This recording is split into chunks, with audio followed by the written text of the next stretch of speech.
সাবেক সমাজ কল্যাণ মন্ত্রী দীপু মনির ৪ দিন ও সাবেক ক্রীড়া উপমন্ত্রী আরিফ খান জয়ের ৫ দিনের রিমান্ড মঞ্জুর করেছেন আদালত। রাজধানীর মোহাম্মদপুরে ছাত্র জনতার গণ আন্দোলনে পুলিশের গুলিতে নিহত মুদি দোকানদার আবু সাইদ হত্যা মামলার আসামি হিসেবে তাদের বিকেলে সিএমএম আদালতে আনা হয়। এরপর ১০ দিনের রিমান্ড চাওয়া হলে এই আদেশ দেন আদালত। এর আগে সোমবার সন্ধ্যায় রাজধানীর বাড়িধারা এলাকা থেকে গ্রেফতার হন দীপু মনি। একই দিন ধানমন্ডি থেকে গ্রেফতার করা হয় আরিফ খান জয়কে।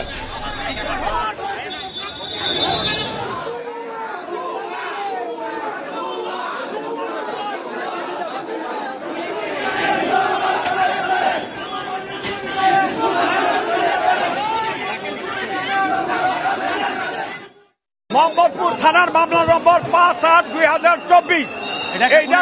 এটা খুনের মামলা।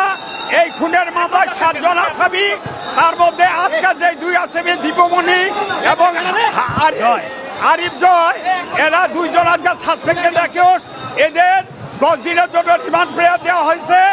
এই খুনিদের মদতদাতা হুকুমদাতাকে এটা ফাইন্ড আউট করার জন্য 10 দিনের রিমান্ড চেয়েছে। বিজ্ঞ আদালত সন্তুষ্ট হয়ে দীপু মনিকে 4 দিনের এবং আরিফ খান জয়কে 5 দিনের রিমান্ড মঞ্জুর করেছে। এই মামলায় আপনারা জানেন 19 তারিখে আবু সাইদকে হত্যা করা হয়।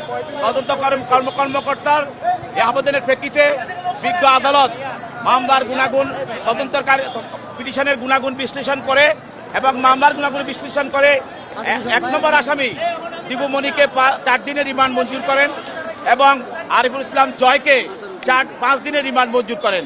এবং আসামি পক্ষে একজন আইনজীবী উপস্থিত ছিলেন, অ্যাডভোকেট আতাউর রহমান আসামি পক্ষে আইনজীবী। তিনি এই মামলার আসামিদের পক্ষে রিমান্ড বাতিল পূর্বক জামিনের প্রার্থনা করেন। বিজ্ঞ আদালত বিগত দুই পক্ষের শুনানির পর এই আসামিদেরকে রিমান্ড মঞ্জুর করেন এবং আদালতকে তদন্তকারী কর্মকর্তার নিকট তার কাছে হেফাজত প্রদান করেন।